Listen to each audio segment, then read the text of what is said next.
ଅକ୍ଷୟ ତୃତୀୟା ଦିନ ଘରେ ପ୍ରସ୍ତୁତ କରନ୍ତୁ ଅକ୍ଷୟ ପାତ୍ର। ନମସ୍କାର ଦର୍ଶକ ବନ୍ଧୁ, ଆପଣ ସମସ୍ତଙ୍କୁ ମୋ ଚ୍ୟାନେଲକୁ ପୁଣି ଥରେ ସ୍ୱାଗତ କରୁଛି। ଏହି ଅକ୍ଷୟ ପାତ୍ରର ନାମ ଶୁଣିଲା ପରେ ଆପଣ ବି ଟିକିଏ ଆଶ୍ଚର୍ଯ୍ୟ ହୋଇଯିବେ ଯେ ଏହି ଅକ୍ଷୟ ପାତ୍ର କ'ଣ ଅଟେ। ଦର୍ଶକ ବନ୍ଧୁ, ଅକ୍ଷୟ ଅର୍ଥାତ୍ ଯାହାକି କେବେ କ୍ଷୟ ହୁଏ ନାହିଁ। ଏହି ଅକ୍ଷୟ ତୃତୀୟା ଦିନ ଯାହା ବି କରିବେ ତାହା ଅକ୍ଷୟ ହୋଇ ରହିବ। ଆଜି ମୁଁ ଧନ ଏବଂ ବୈଭବ୍ୟର ଏମିତି ଏକ ଉପାୟ ବତାଇବି ଯେଉଁ କଳସଟି ଅକ୍ଷୟ ତୃତୀୟା ଦିନ ଆପଣ ନିଜ ଘରେ ପ୍ରସ୍ତୁତ କରିବା ଦ୍ୱାରା ଆପଣଙ୍କ ଘରେ କେବେ ବି ଧନ ଆଉ ଅନ୍ନର କ୍ଷୟ ହେବ ନାହିଁ, ସବୁବେଳେ ଅକ୍ଷୟ ହୋଇ ରହିବ। ସେହି ଅକ୍ଷୟ ପାତ୍ରକୁ ଆପଣଙ୍କୁ ନିଜ ଘରେ ପ୍ରସ୍ତୁତ କରିବାର ଅଛି। ଆପଣମାନେ ଏହି ଭିଡ଼ିଓଟି ଆଗରୁ ଦେଖିଛନ୍ତି କି ନାହିଁ କିମ୍ବା ଏହା ବିଷୟରେ ଆଗରୁ ଜାଣିଛନ୍ତି କି ନାହିଁ ମୁଁ ଜାଣିନି, କିନ୍ତୁ ଏହି ଭିଡ଼ିଓଟି ଆପଣମାନେ ଦେଖିସାରିବା ପରେ ଆପଣ ନିଜକୁ ଭାଗ୍ୟବାନ ମନେ କରନ୍ତୁ ଯେ ଏହି ଭିଡ଼ିଓଟି ଆପଣଙ୍କ ପାଖରେ ପହଞ୍ଚିଛି। ନିଜ ଘରେ ଏହି ଅକ୍ଷୟ ପାତ୍ର ବା ଅକ୍ଷୟ କଳସଟି ନିଶ୍ଚୟ ପ୍ରସ୍ତୁତ କରନ୍ତୁ ଆଜ୍ଞା। ମୁଁ ଆପଣଙ୍କୁ ଗୋଟିଏ ପରେ ଗୋଟିଏ ଷ୍ଟେପ୍ ବାଇ ଷ୍ଟେପ୍ ବତାଇବି ଯେ କିପରି ନିଜ ଘରେ ଅକ୍ଷୟ ପାତ୍ର ପ୍ରସ୍ତୁତ କରିବେ। ଏହାକୁ କ'ଣ କରିବେ, ଚାଲନ୍ତୁ ଆଉ ଡେରି ନକରି ଆଜିର ସେହି ଅକ୍ଷୟ ପାତ୍ର ବିଷୟରେ ଆପଣମାନଙ୍କୁ କହିବି। ତା ଆଗରୁ ମୋର ଦର୍ଶକମାନଙ୍କୁ ମୁଁ ଅନୁରୋଧ କରୁଛି ଯେ ଭିଡ଼ିଓକୁ ବହୁ ମାତ୍ରାରେ ସେୟାର କରନ୍ତୁ, ଯାଦ୍ୱାରା ଅନ୍ୟମାନଙ୍କ ପାଖରେ ବି ଏହି ଅକ୍ଷୟ ପାତ୍ର ବିଷୟରେ ପହଞ୍ଚି ଯାଉ, ସେମାନେ ବି ନିଜ ଘରେ ପ୍ରସ୍ତୁତ କରନ୍ତୁ ଅକ୍ଷୟ ପାତ୍ର। ଏବେ ଦର୍ଶକ ବନ୍ଧୁ, ତା ଆଗରୁ ଚ୍ୟାନେଲକୁ ସବସ୍କ୍ରାଇବ୍ କରି ପାଖରେ ଥିବା ବେଲ୍ ଆଇକନକୁ କ୍ଲିକ୍ କରନ୍ତୁ। କମେଣ୍ଟ ସେକ୍ସନରେ ଜୟ ମା ଲକ୍ଷ୍ମୀ ନିହାତି ଲେଖନ୍ତୁ। ଦର୍ଶକ ବନ୍ଧୁ, ଅକ୍ଷୟ ତୃତୀୟା ଉପଲକ୍ଷେ ମୋ ଚ୍ୟାନେଲରେ ଅଲରେଡ଼ି ବହୁତ ସାରା ଭିଡ଼ିଓ ଅପଲୋଡ଼ ହୋଇସାରିଛି। ଆପଣମାନେ ଥରୁଟିଏ ଯାଇ ଭିଜିଟ୍ କରନ୍ତୁ, ହୁଏତ କେଉଁ ଭିଡ଼ିଓଟି ଆପଣଙ୍କର କାମରେ ଆସିଯିବ। ଏବେ ଦର୍ଶକ ବନ୍ଧୁ, ମା ଲକ୍ଷ୍ମୀଙ୍କର କୃପା ସମସ୍ତଙ୍କ ପାଇବା ପାଇଁ ଇଚ୍ଛା। ଦର୍ଶକ ବନ୍ଧୁ, ଆପଣଙ୍କ ପାଖରେ ଟଙ୍କା ଥାଉ କିମ୍ବା ନଥାଉ, ଏହି ଅକ୍ଷୟ ପାତ୍ରଟି ତ ନିଜ ଘରେ ଆପଣମାନେ ନିଶ୍ଚୟ ପ୍ରସ୍ତୁତ କରନ୍ତୁ। ଏହାଦ୍ୱାରା ଆପଣଙ୍କର ଭାଗ୍ୟରେ ପରିବର୍ତ୍ତନ ଆସିଥାଏ। ଆପଣମାନେ ନିଜେ ଦେଖିବେ କେତେ ଉନ୍ନତି ଆପଣଙ୍କ ଜୀବନରେ ହୋଇ ଆସୁଛି, ନିଜେ ଆପଣମାନେ ଦେଖିବେ। ଏବେ କ'ଣ କରିବେ ଆପଣ? ପ୍ରଥମେ ତ ଆପଣଙ୍କୁ ଅକ୍ଷୟ ତୃତୀୟାରେ ଲକ୍ଷ୍ମୀ ନାରାୟଣଙ୍କର ପୂଜା କରିବାର ଅଛି। ଗୋଟିଏ ଲାଲ କପଡ଼ା ବିଛାଇ ଦେବେ, ଲକ୍ଷ୍ମୀ ନାରାୟଣଙ୍କୁ ବସାଇବେ ଏବଂ ଶୁଦ୍ଧ ଘିଅର ଦୀପଟିଏ ରଖିବେ। ଲକ୍ଷ୍ମୀ ନାରାୟଣଙ୍କ ପାଖରେ ଗୋମତୀ ଚକ୍ର, 5ଟି କଉଡ଼ି, ହଳଦୀ, ଗୋଟା ହଳଦୀ, କାଇଁଚ ଏବଂ ଯାହାକି ପଦ୍ମଫୁଲର ମଞ୍ଜିର ହାର ହେଉ କିମ୍ବା ପଦ୍ମଫୁଲର ମଞ୍ଜିର 5ଟି ମଞ୍ଜି ହେଉ, ଏମିତି ଗୋମତୀ ଚକ୍ର, ଶ୍ରୀଯନ୍ତ୍ର, କୁବେର ଯନ୍ତ୍ର, ଏମିତି ଯାହା ବି ଆପଣଙ୍କ ପାଖରେ ଥିବ ଆପଣମାନେ ତାହା ଲକ୍ଷ୍ମୀ ନାରାୟଣଙ୍କ ପାଖରେ ରଖିଦେବେ।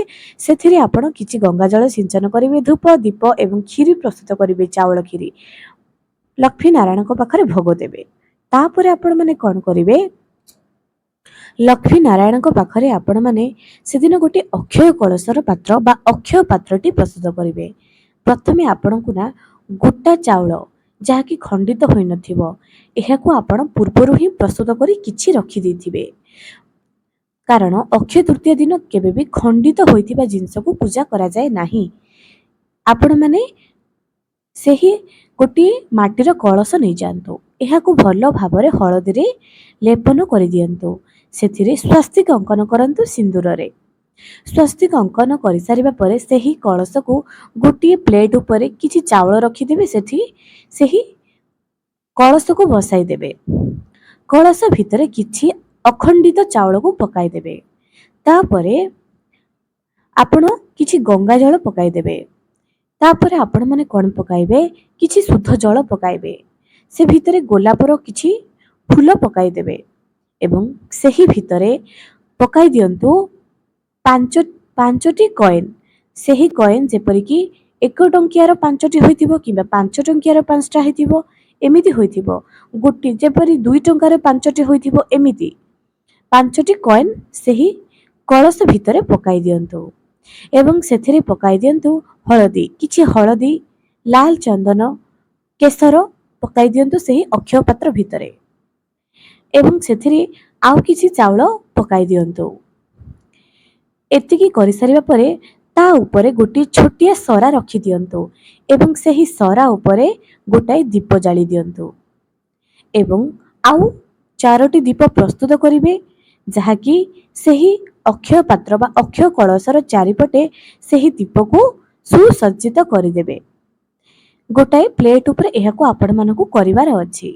ଏହା ଦ୍ୱାରା କ'ଣ ହୋଇଥାଏ ନା ଅକ୍ଷୟ ହୋଇ ରହିଥାଏ ଆପଣଙ୍କର ଧନ ସମ୍ପତ୍ତି, କେବେ ବି ଅଭାବ ରହିନଥାଏ। ଏବଂ ସେହି ଯେତେବେଳେ ପୂଜା ସରିଯିବ ସେହି ଅକ୍ଷୟ ପାତ୍ରରେ ଯେଉଁ ପାଣି ଥିବ ଆପଣ ସେତିକି ମାତ୍ରାରେ ପାଣି ଦେଇଥିବେ ଏବଂ ଚାଉଳ, ଯାହାକି ଆପଣ ଛୋଟିଆ କଳସଟି ହିଁ ନେବେ, କାରଣ ସେଥିରେ ଯେଉଁ ଚାଉଳ ଆପଣ ପକାଇବେ ତାହା ବିସର୍ଜନ ହିଁ ହେବ। ସେହି ପାଣିକୁ ଆପଣ ନିଜ ଘର ସାରା ସିଞ୍ଚନ କରିବେ, ନିଜର ପର୍ସରେ, ନିଜର ତିଜୋରିରେ, ନିଜର ଆଲମିରାରେ, ଟଙ୍କା ରଖୁଥିବା ଜାଗାରେ ସବୁଆଡ଼େ ସିଞ୍ଚନ କରିବେ। ନିଜର ଆଲମିରାକୁ ଅକ୍ଷୟ ତୃତୀୟା ପୂର୍ବରୁ ସଫା କରିଦେବେ, ନିଜର ପର୍ସକୁ ବି ସଫା କରିଦେବେ। ଏହାଦ୍ୱାରା କ'ଣ ହୋଇଥାଏ ନା ଯେଉଁଠି ଅସନା ଥାଏ ସେଠି ମା ଲକ୍ଷ୍ମୀ କେବେ ବି ରୁହନ୍ତି ନାହିଁ। ଏବଂ ଯେହେତୁ ଅକ୍ଷୟ ତୃତୀୟା ଅଛି ଆପଣମାନଙ୍କୁ ଏମିତି ନିଶ୍ଚୟ କରିବାର ଅଛି। ଏବଂ ଏହାକୁ ସେ ଯେଉଁ 5ଟି ଦୀପ ଆପଣମାନେ ସେହି ଅକ୍ଷୟ ପାତ୍ରର ଚାରିପଟେ ରଖିଥିବେ ଏହାକୁ ଗୋଟିଏ ପ୍ଲେଟରେ ରଖିଦେବେ। ଘର ସାରା ଏହାକୁ ଦେଖାଇ ଦେଖାଇ ନେବେ, ଅର୍ଥାତ୍ ସେହି ଦୀପର ଜ୍ୟୋତି ଯେପରି ଚାରିଆଡ଼େ ଲାଗିବ, ଆପଣ ତାହାକୁ ପୁରା ଘର ସାରା ଦେଖାଇ ଦେଖାଇ ମେନ୍ ଏଣ୍ଟ୍ରାନ୍ସକୁ ନେବେ। ତାପରେ ଯେ ପୁଣି ଆଣିକରି ସେହି ଦୀପକୁ ଲକ୍ଷ୍ମୀଙ୍କ ସମ୍ମୁଖରେ ରଖିଦେବେ। ସେହି ଦିନ ଅକ୍ଷୟ ତୃତୀୟା ଦିନ ଯାହା ବି କାମ ଆରମ୍ଭ କରିବେ, ଯଦି ଆପଣମାନେ କୌଣସି ସମସ୍ୟାରେ ଅଛନ୍ତି ସମାଧାନ ପାଉନାହିଁ, ଯଦି ଆପଣ କୌଣସି ଗଭର୍ଣ୍ଣମେଣ୍ଟ ଚାକିରି ପାଇଁ ପ୍ରିପେୟାର କରୁଛନ୍ତି, ଯାହା ବି କରୁଛନ୍ତି, ଅକ୍ଷୟ ତୃତୀୟା ଦିନ ଯଦି ଆପଣ ରାମ ରାମ ଲେଖିବା ଆରମ୍ଭ କରିଦେବେ, ଗୋଟାଏ ପେପର ନେବେ, ଯେକୌଣସି ବି ଏକ ସମୟରେ ଆପଣ ବସିଯିବେ ଚୁପଚାପ, ମନକୁ ଶାନ୍ତ ରଖିବେ। ଯେତେବେଳେ ବି ରାମ ରାମ ଲେଖିବେ ମନକୁ ଶାନ୍ତ ରଖିବେ।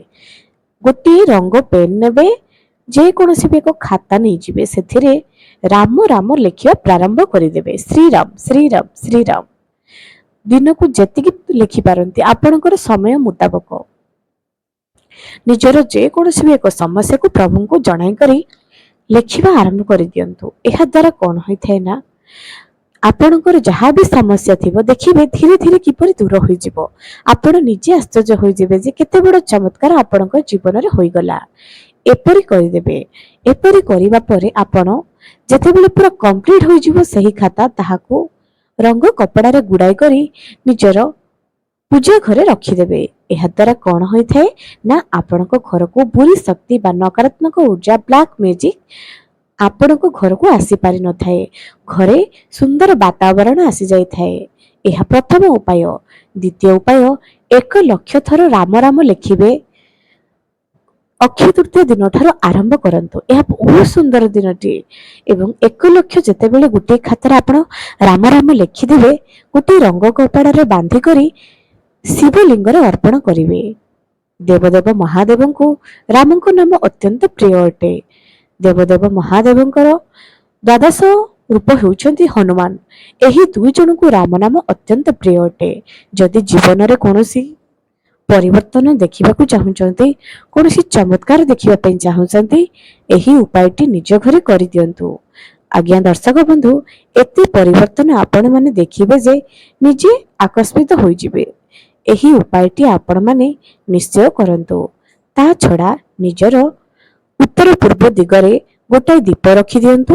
ଅକ୍ଷୟ ତୃତୀୟା ଦିନ ଯେଉଁଠିକି କଳା ରାଶି ହଳଦିଆ ସୋରିଷ ପକାଇବେ, ନିଜ ଘରର ରୋଷେଇ ଘର ଯେଉଁଠି ପାଣି ରଖୁଛନ୍ତି ସେଠି ପୂର୍ବ ଦିଗକୁ ମୁହଁ କରି କରି ଗୋଟାଏ ଦୀପ ରଖିଦିଅନ୍ତୁ।